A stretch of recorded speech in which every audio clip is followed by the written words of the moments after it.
As we move through the day, let's take a look at another area. It's the severe threat as it slides east. Places like New Orleans, you guys are in line to feel some impacts. All right, let's get this timed out for you.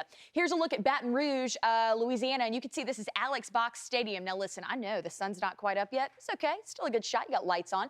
80 degrees out there. The gusts are at about 6 miles an hour. Not bad yet, but the worst is yet to come. When you look at this, you can see Kansas City down to parts of Fort Smith and even further down the western end of Alexandria. All right, we'll start out on a possible note. That's your level 1 risk.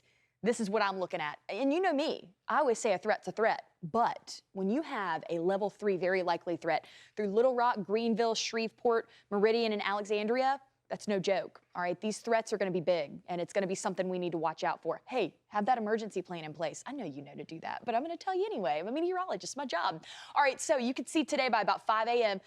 Let's see, we're Fayetteville, Fort Smith, already starting to see some impacts there as we cruise into the 9 a.m. hour. Fort Smith, Texarkana, Greenville, and Memphis, you're going to get hit with some heavier rain. This continues through the lunch hour for Shreveport and Jackson, all the way down into New Orleans and Mobile. Until about 5 p.m. Listen, it's Friday. I know, you probably got date night tonight. Plans with the kids? I don't know.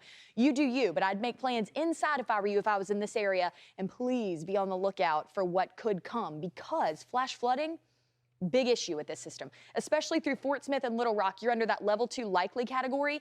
Everybody from Tulsa to Texarkana, Grenada, Monroe, Alexandria, Jackson, Hattiesburg, New Orleans, and Mobile, you are likely to see, or possibly going to see some flash flooding. Either way, it could happen. Don't be driving through those flooded roadways. We know what happens. We saw some video of that yesterday. That minivan got stuck. Hazard lights aren't going to help you then. All right, so look at this. You can see 11 a.m. future track going to show you the heaviest of this rain is just north of Shreveport and south of Cotton Valley, but also right over Cotton Valley, still pretty heavy in that area.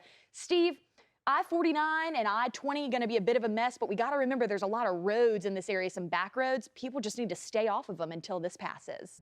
I'm Amy Freeze. Welcome to Fox Weather's YouTube page. We have more great videos on the way, so make sure to subscribe to stay updated on all things weather.